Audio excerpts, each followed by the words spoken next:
Qui ho un impegno preciso per la Giunta, è una proposta di legge di iniziativa mia, sottoscritta dal gruppo del Movimento 5 Stelle, perché siamo stufi che in Veneto si parli soltanto di discariche, anzi dobbiamo invertire il trend e bisogna che il Veneto diventi una regione green, che dia l'esempio per quanto riguarda l'inquinamento e soprattutto in questo caso parliamo di inquinamento da plastica che fornisce l'85% dei rifiuti presenti in acqua, quindi è un'assoluta necessità, un'urgenza intervenire su questo fronte e qui ho elencato alcune misure che possono essere ad esempio la collaborazione della Regione con le università e gli istituti di ricerca per trovare delle alternative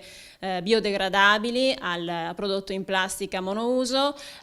con poi altre misure che prevengono l'utilizzo degli imballaggi di plastica, inoltre la collaborazione poi con i pescatori che non smetterò mai di ringraziare, sono fondamentali in questa battaglia e ne conosco tanti che si adoperano insieme agli istituti di ricerca, ad esempio ISPRA, per monitorare e raccogliere i rifiuti dispersi in mare che per il 70% sono costituiti da plastica e quindi dare un avvio forte, un'accelerata forte su questo fronte anche perché l'Unione Europea ci stimolerà a farlo. Entro il 2025 il 25% dei rifiuti in plastica monouso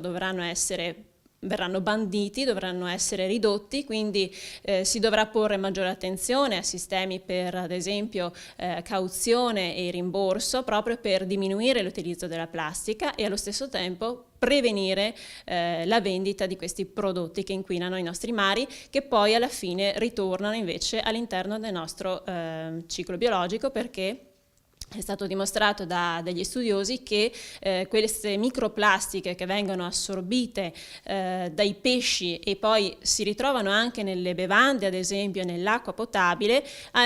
entrano all'interno del nostro organismo fino al fegato, fino all'intestino umano. Gli effetti di questo non sono ancora ben noti, è tutto uno studio, un work in progress, però questo ci deve allarmare moltissimo. E facciamo in modo che la Regione Veneto su questo fronte sia la prima regione italiana veramente virtuosa.